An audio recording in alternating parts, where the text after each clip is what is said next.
Hello everyone, আজ দেখাবো 4 স্টেপসের night skin care routine for tan remove and hydration. So আমি প্রথমে হিমালয়ান ফেস ওয়াশটা ইউজ করছি। এটা আমার একটু আধটু পিম্পল হয়, তাই এটা আমি কখনো ইউজ করা বন্ধ করিনি। এই ওয়াইন জেলটার ব্যাপারে আমি আগের ভিডিওতেই বলেছি। এটা দারুণ হাইড্রেশনও দেয় আর রেগুলার ইউজে দাগছোপও কমায়। যারা ফেশিয়াল রেজার ইউজ করো, এটা দিয়ে রেজারও করতে পারো।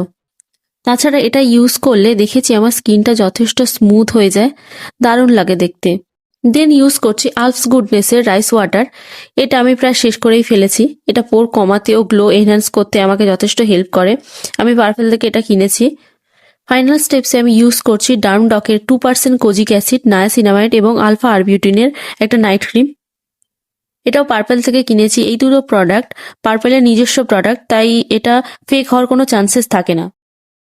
যাই হোক, এটার ব্যাপারে একটা অনেস্ট রিভিউ দিই। যখন আমি এটা 1 উইক ইউজ করছিলাম, তখন দেখে মনে হচ্ছিল না, এটা মনে হয় ভুল করে ফেললাম। কিন্তু ঠিক 15 থেকে 20 দিন ইউজ করার পর বুঝতে পারলাম যে এটা ট্যান সরিয়ে একটা ন্যাচারাল গ্লো দিচ্ছে, প্লাস দাগ ছোপও কমিয়ে দিচ্ছে। মোটামুটি এটা 350-এর মধ্যে এটা পেয়ে যাবে পার্পেলে। You can see the morning glow. Hope it is helpful for you. Thank you.